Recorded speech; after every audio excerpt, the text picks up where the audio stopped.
for a person to say, I'm going to actually tackle this, I'm going to do whatever it takes to do that. I wanted to be able to inspire other people to do that and show other people how.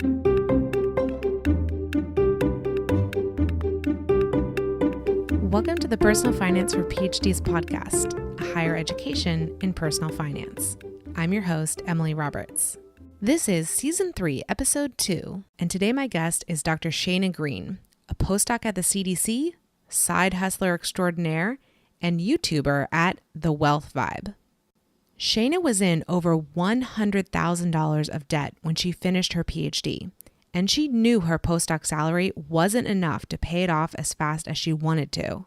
That's when she started side hustling, both in ways that used her PhD and ways that didn't.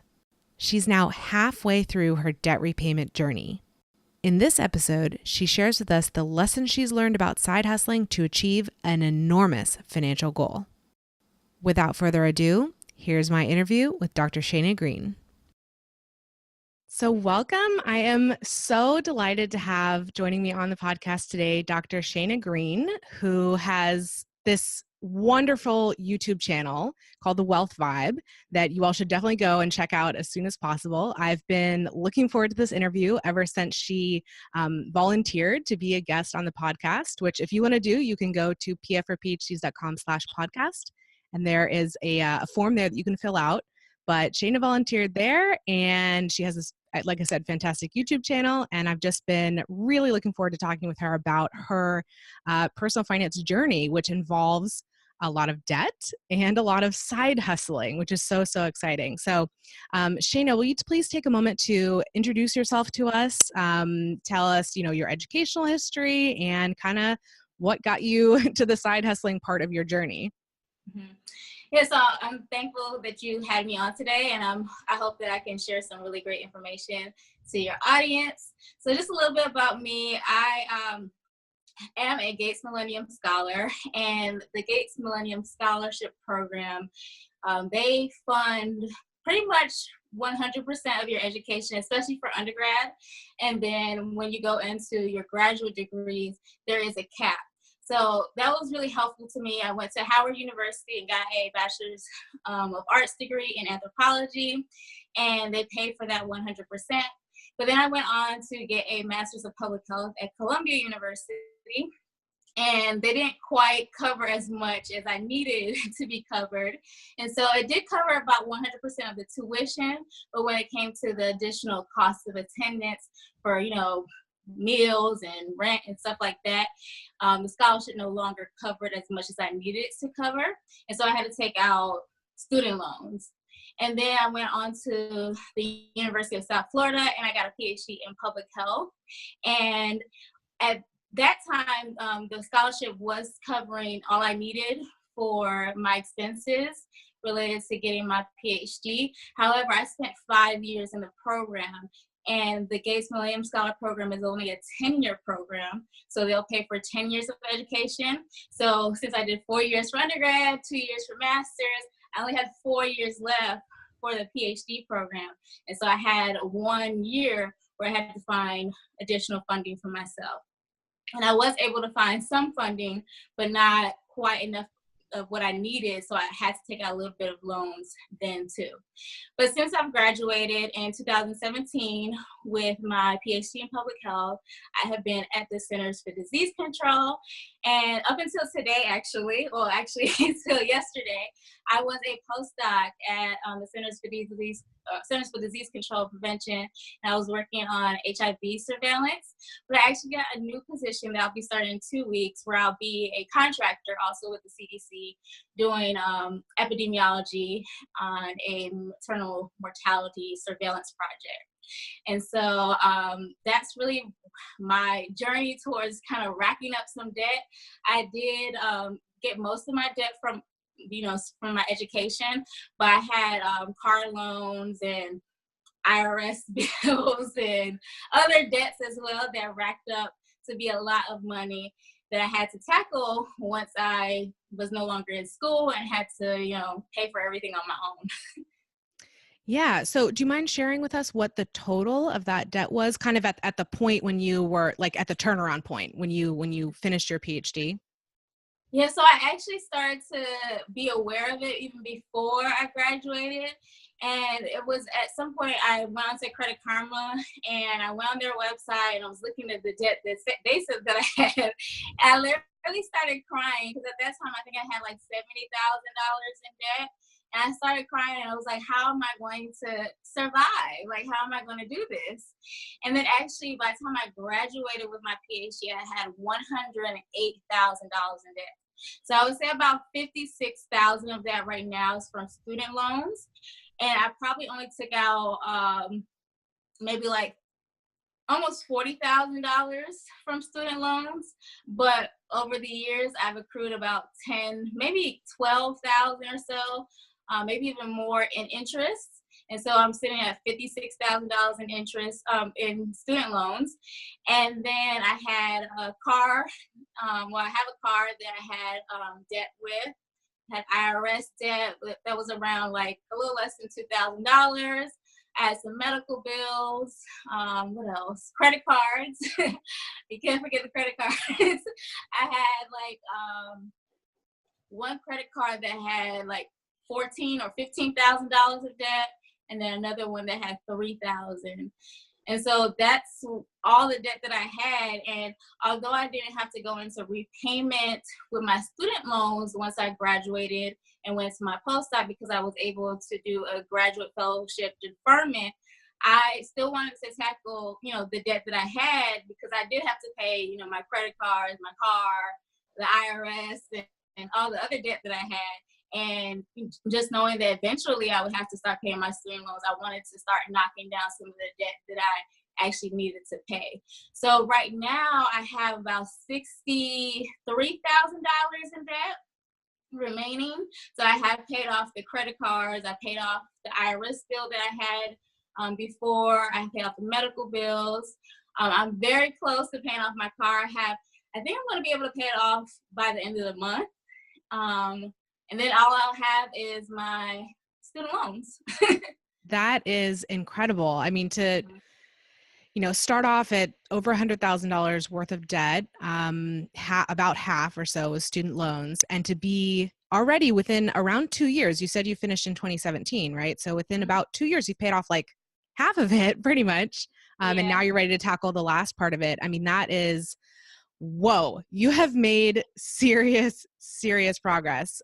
I have, and I'm really proud of myself. And it just took a lot of hard work. I moved to Atlanta in 2017 because of this postdoc that I started to do.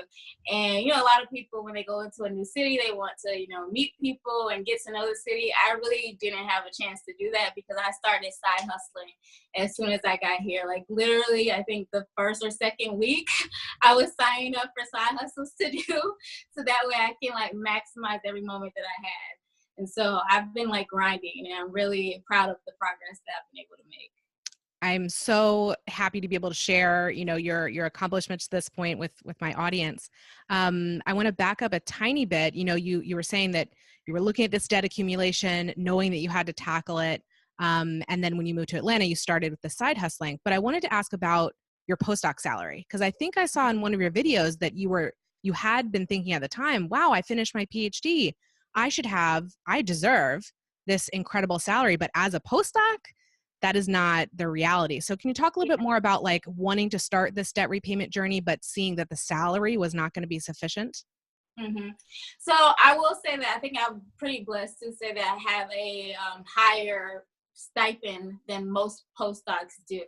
And so I was making about $70,000, I guess, gross with my stipend, which I think the average for a NIH postdoc is like a little bit under 50,000. So I was making a lot more than most people tend to make with a NIH postdoc. And I'm in a ORISE funded postdoc. That postdoc, well, anybody can be an ORISE, but they have different levels of it.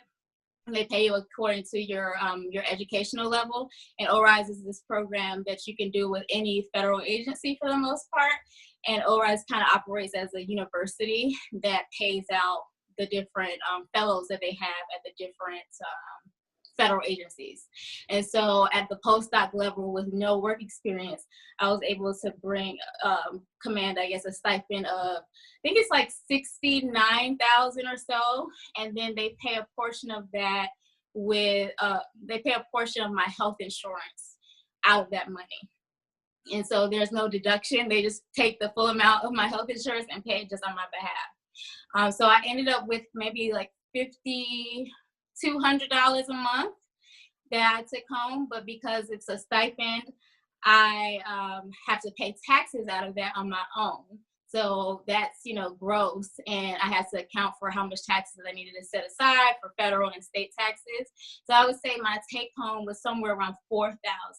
And like I mentioned, I think I'm bringing home a good amount of money from my postdoc compared to other people, but it still wasn't enough for, $108,000 in debt. And when I started to do the numbers, I realized that I needed to bring in about another maybe like $1,500 to $2,000 a month to be able to make the progress that I wanted to make, because I really didn't want to be in debt for 10 plus years. I wanted to knock it out as soon as possible, and my goal is really to knock everything out by February 2021, and hopefully even before then, because I've been making a lot of progress with earning extra money through different avenues, and I see my income going up more, so hopefully I can get it done before then. And so I love that you had like a target number in mind. The specificity helps so much when you're setting a goal. But please go ahead with what you were saying. So you get to Atlanta, you're ready to start really attacking this debt. It has to be through side hustling. What are the different side hustles that you have tried out over this period of time? So I recently did a video on my channel where I was trying to think of how many side hustles have I actually tried, and I tried a whole lot. So the first one that I started out with was Instacart. So Instacart is this food delivery service where you deliver groceries for people, and you don't only deliver the groceries. There's an option to just do that, but you also shop for the groceries for people as well. And so I started off with that in October 2017, and I made a lot of money with that. But then Instacart kind of changed their pricing, or the way that they would pay their delivery and their shoppers. And so I wasn't making as much money as I wanted to make. And so I started to look into other things. So I started doing virtual assisting. I started Upwork. And then I started a local food delivery service here for, restaurant food called Zifty. And then I happened upon GrubHub. And so since April 2018, April 2018, I have been doing GrubHub, and I do Instacart here and there. And so GrubHub is pretty much the main side hustle I do. I do take on clients for freelance research every once in a while through Upwork, but GrubHub is my bread and butter when it comes to side hustle money. Yeah, thank you for that detail. Can you tell us a little bit more about what you're doing exactly for GrubHub? What actions do you have to take? And then what is I assume you've calculated your hourly pay rate since you seem to be really on top of the numbers here. So just for anyone who's looking for a side hustle that they can do in their free time, can you give us some more details about how it works for you? Mm-hmm. So with GrubHub, a customer places an order for a restaurant in the local area that they would like, to have food from. And then you get a ping on your phone that says you have an order available for you to pick up if you want to. You can decide to reject orders if you feel like the payout isn't, well enough for you, or if you feel that it's too far away. And GrubHub provides all the details up front for you to make that decision on whether or not you want to actually work and pick up this order and deliver it. So you get an order, it'll show you the restaurant that it's at, how far away it is, how much the payout is, including tips and the base pay. And then you go to the restaurant once you decide that you want to pick up that order. You pick it up, and then you just deliver it to the customer. And in comparison to Instacart, I really like GrubHub a little bit better because you don't have to, prepare the order. All you have to do is just go into the restaurant, pick it up, and then drop it off. to the customer. Whereas with Instacart, I was having to shop for, the items for the customers, be in constant communication with them about, the supermarket is out of this. What do you want as a replacement? Everything in terms of the order, putting together the food is done by the restaurant, and you don't have to worry about it. You just go in, grab the order, put it in your car, and then drive to the customer and drop it off. And then you get paid as soon as you're leaving the restaurant. And so I have been able to, some strategies of my own, trying to think of how to maximize the amount of money that I can make. I've been making about $20 per hour with GrubHub. That kind of, fluctuates from night to night. So I would say the least amount of money I make per night is about $15 an hour, upwards to maybe like $25 an hour. So I spend about 3 to 4 hours a night doing GrubHub.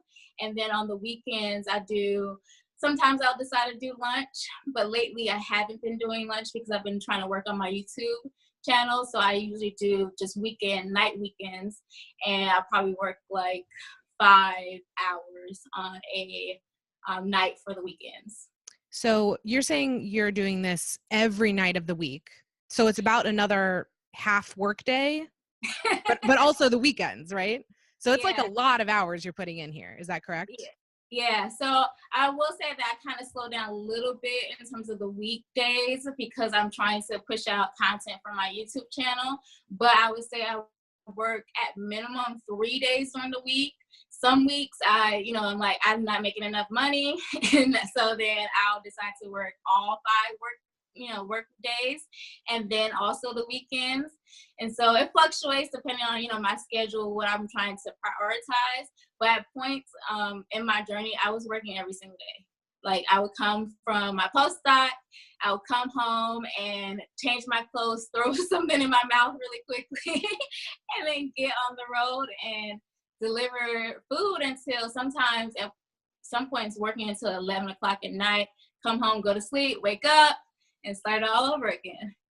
Yeah, I mean, it's, as you said, that is a grind. That is hard work, but it just speaks to your level of motivation to want to get this debt knocked out. And I mean, you were just said earlier, like how incredible your progress has been over the last 2 years. And this is why, like, this is the back end of it, that you have been putting in the time, putting the hours, putting the effort to make it happen. So it feels a little bit like shocking to me to hear about that level of work, but I mean, look at what it's produced for you. It's truly amazing. So have there been any when you're looking at GrubHub, like, I guess, job offers that are pinging, do you have any filters that you use? Like, do you prefer to only deliver from certain restaurants or in certain locations? Like, what do you do? What's your decision-making process on, like, saying yes or no? Yeah. So it depends on each order. And the 3 things that I keep in mind are like the payout, and then the distance, and then whether the person tips. And so like I mentioned, the orders, when they come in, it tells you a lot of information. GrubHub pays a minimum of a $3 payout for each order as the base pay. And then they give you a mileage contribution. And then they also give you tips if the customer tipped. If the customer did not tip in the app, then it won't show up there. There's a possibility that a customer might tip in person, but I found that if the person has not tipped in the app, it's very likely that they will not tip in person. And so I look at all of those things, and I try to take orders that are $8 or more, sometimes $10 or more, because I know that the person has tipped, and that tells me, I'm getting my base pay. And depending on where I am, at that moment and how far away the restaurant is, I try to minimize the payout for the mileage, because that isn't profit, right? Because I'm driving around wasting my gas, going all over the city. So I don't want to do an order that is, 10 miles away from me. So I try to do orders within a 4-mile radius. So I'm looking for a small or a lower payout when it comes to the mileage contribution. So I want to maximize on the base pay and the tips. I just analyze all of that really quickly by looking at the details that they showed me on the GrubHub screen. And then I decide whether or not I'm going to take it. And my guide, like I said, is like a minimum of $8 or sometimes $10 per order.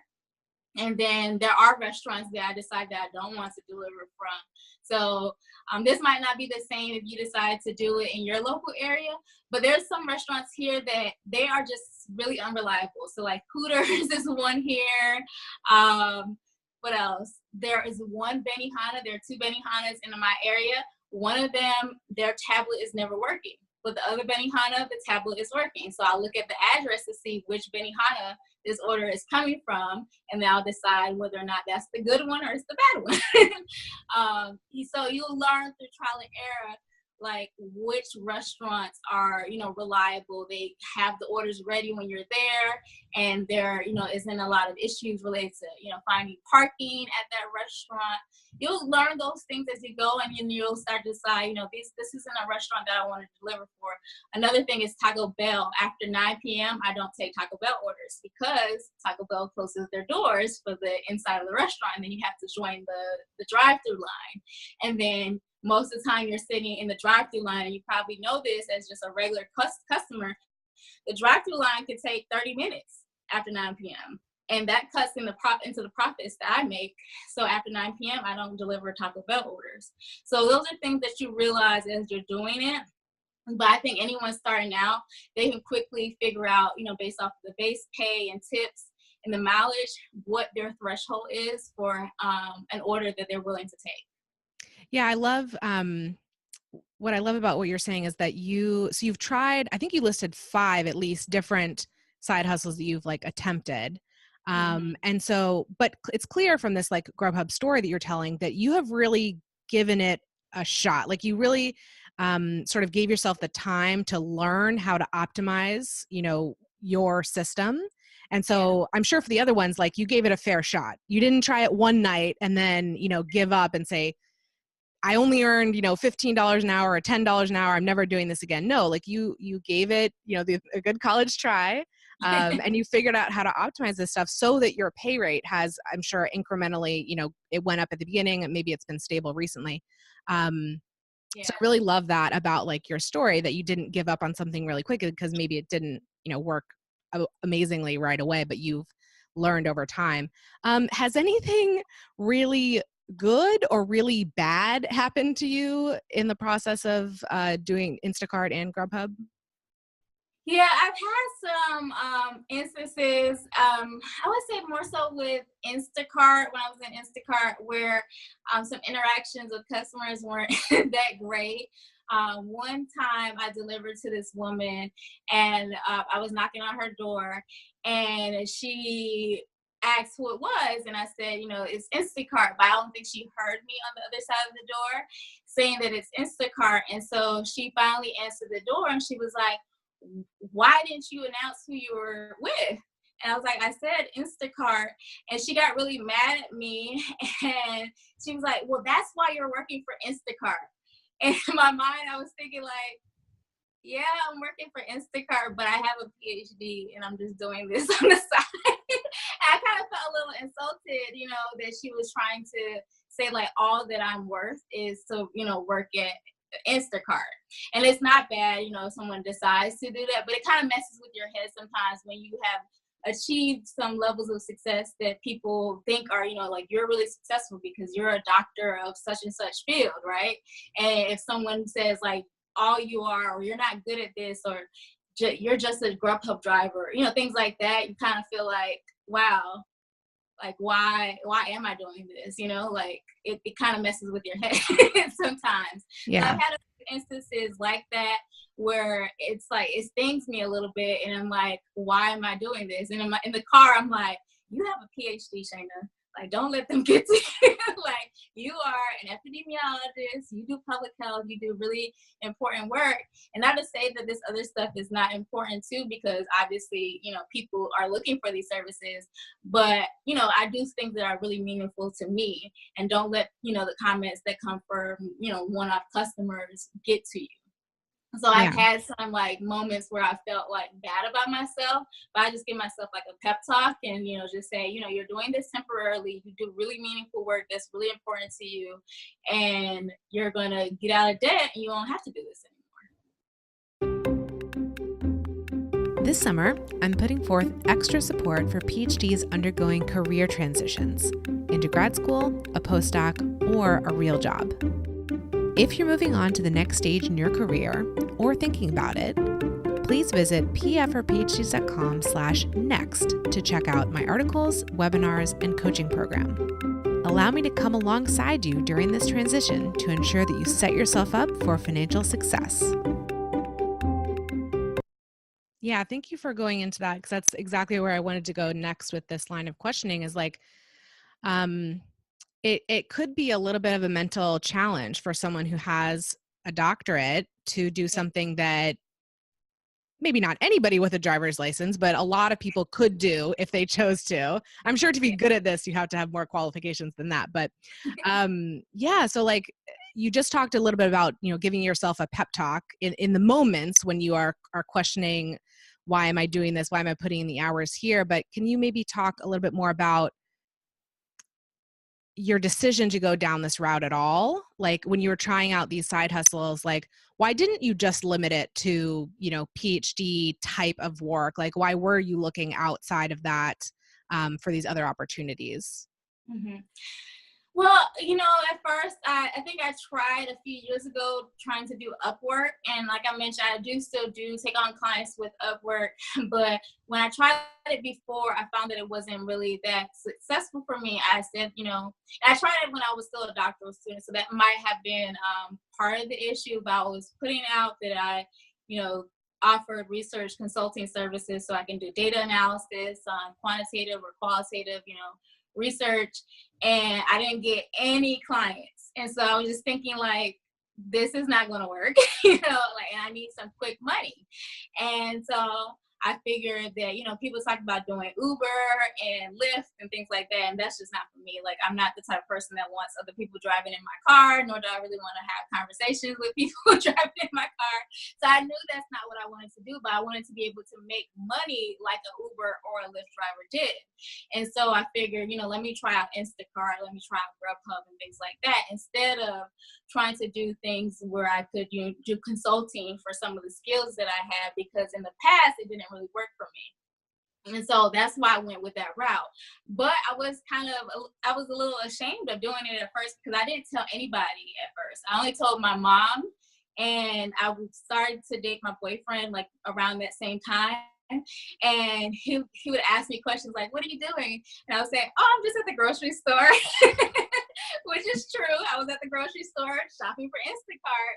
But then eventually I had to tell him, because it was like every day I was at the grocery store, right? So it started to become a little weird. Like, why are you always at the grocery store? So I eventually told him, but I never told friends or anybody else, because I kind of felt like, I reached this level of success where people were like, you're like Dr. Green, and you used to teach at, a university, and you also, work at the CDC, and people just hold you to this high standard.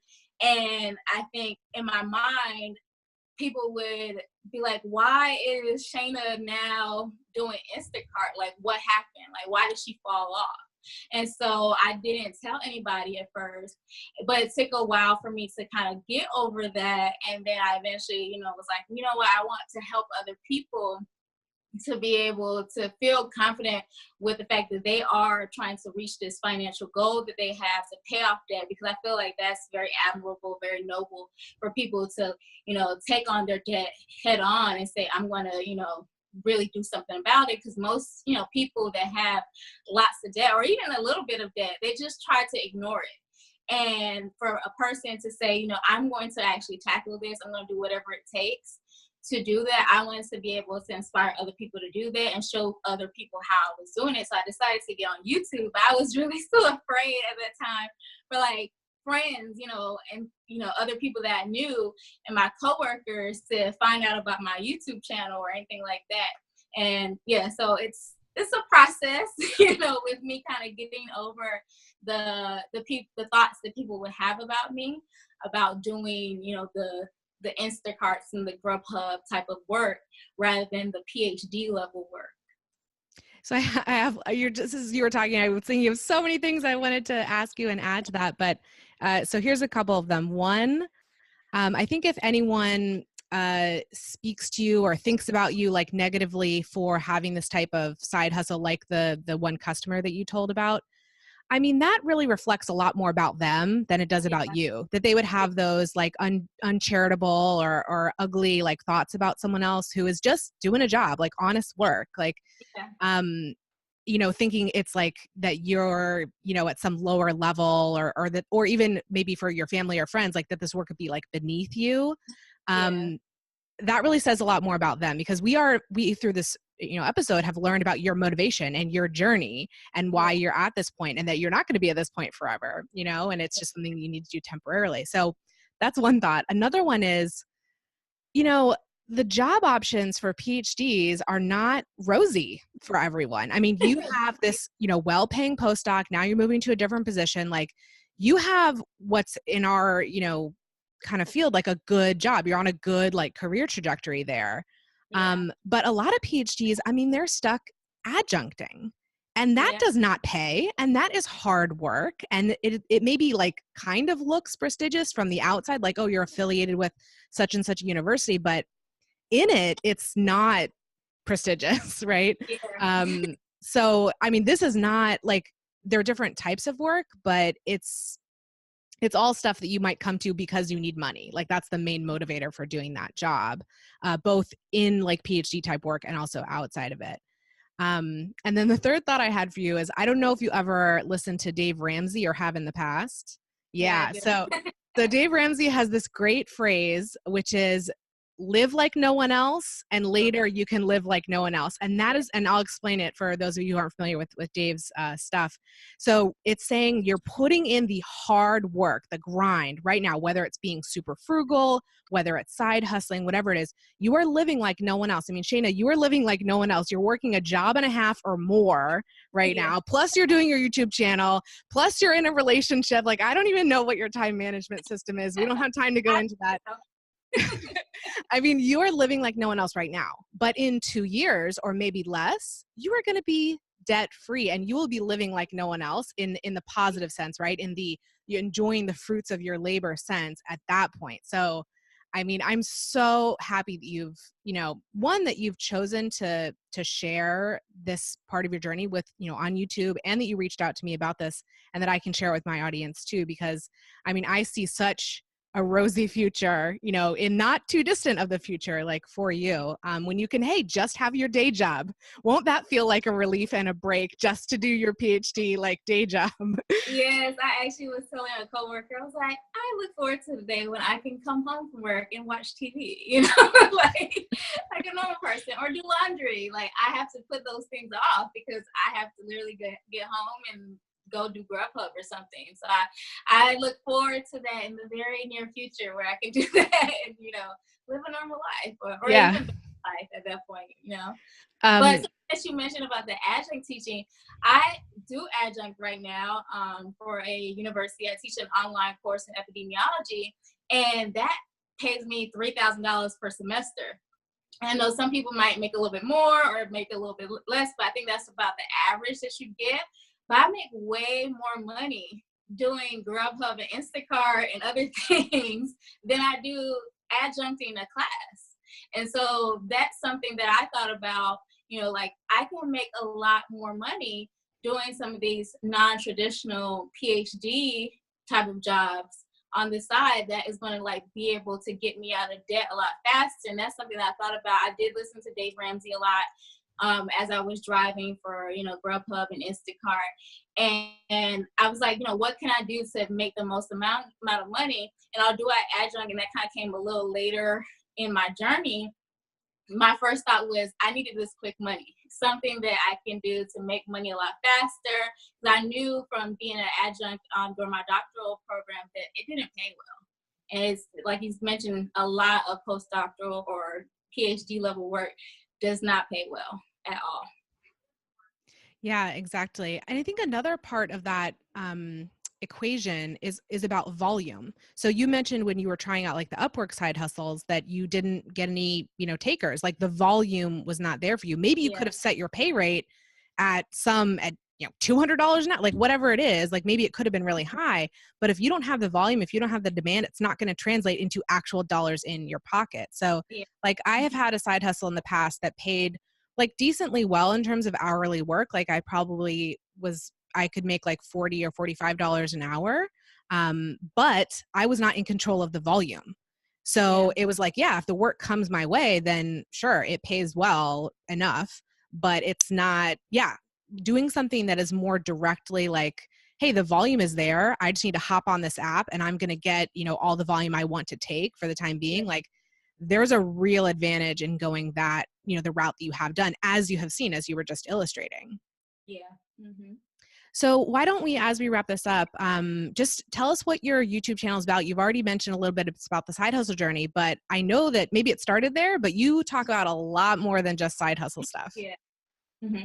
So my YouTube channel is called The Wealth Five, and I create videos to help people increase their income, to help them budget, and also so that we can build our wealth. And so I do videos on my monthly budget. And I think that has been helpful to a lot of PhD and people who are interested in going the PhD route, because I do have a few people who are postdocs or in their PhD program, and they look at my budgeting videos and they're like, oh, wow, like this is how you make it. And this is, how much money I can probably expect to make, or these are the routes that I can take. And so some of my budgeting videos showing how I'm paying off my debt and how much money, because I actually show the real numbers, like the exact dollars that I make from each of my sources of income. And so I do budgeting videos to help people see, where my money is going, how much money I'm bringing in. And like I said, I think that has been really, really valuable, not only to the general audience, but even to some of my fellow like PhD or doctoral student viewers. I also make videos on like some of the side hustles. So I've done videos on what are the side hustles I do, how to maximize the amount of money that you can make from each of the side hustles. I also do videos on taxes because with the postdoctoral fellowship, like I mentioned, they don't take out taxes. They don't withhold the taxes for me. And so I have to think about that. And that's the same thing when it comes to the GrubHub, the Instacart, the Upwork, any other side hustle that I do, because I'm considered a 1099 independent contractor. I have to save for taxes. So that's another thing that I think about, and I do a few videos on that. I also talk about my net worth, because that's really important as you're trying to get out of debt and then get to a point of financial freedom. Looking at your net worth, like how much money am I investing or saving compared to my progress with paying off debt. So I provide like a really robust view of my financial journey, from the point that I started it with a lot of debt, and the steps that I'm taking to really get myself out of debt and get to a point of wealth accumulation. And I think there's some videos there for everyone. And I've been able to grow a really engaging YouTube channel where a lot of people, some people don't have PhDs. They are GrubHub drivers, but they really like my budgeting videos, and there are people who have PhDs and they love my GrubHub videos as well, right? And because it gives them other ways to think about how they can make money and also get to a point of financial freedom. And so I've been working on that to grow that channel. And I put out videos every single week. I'm trying to get to a point where I could probably do like 2 videos a week. But like I mentioned, I don't have that much time. But I'm trying to get there where I can put out, more videos per week. And my whole goal is to really help people to see through my journey and what they can accomplish. And so I have some educational videos, but I also in every video inject a little bit about what my process has been, so that you can see like it can be done and the progress that you can actually make. So that's what I share over on my YouTube channel called The Wealth Five. Yeah, thank you so much for telling us about that. I'm a subscriber, of course. I mean, everyone go and check out the channel. It's really amazing. I love that it is so personal to you. I have taken kind of a different tactic with my website, but I really enjoy consuming, like with seeing those views into other people's lives. So I love that you're putting that out there, being both educational and like personal. I love that mix. So you know what? Thank you so much for joining me on the podcast today. And I'm really delighted to get to introduce my listeners to you if they don't already know you. Thank you so much for having me. I hope that this was really informational, and I hope to see some of you over on my YouTube channel, The Well 5. And I appreciate you for taking the time out today to, interview me and share my journey with everyone. Of course. Listeners, I'm so glad you joined us for today's episode. pfforphds.com/podcast is the hub for the Personal Finance for PhDs podcast. There, you can find links to all the episode show notes, a form to volunteer to be interviewed, a survey, and a way to join the mailing list. I'd love for you to check it out and get more involved. See you in the next episode. The music is Stages of Awakening by Poddington Bear from the Free Music Archive and is shared under CC by NC. Podcast editing and show notes creation by Jewel Lips.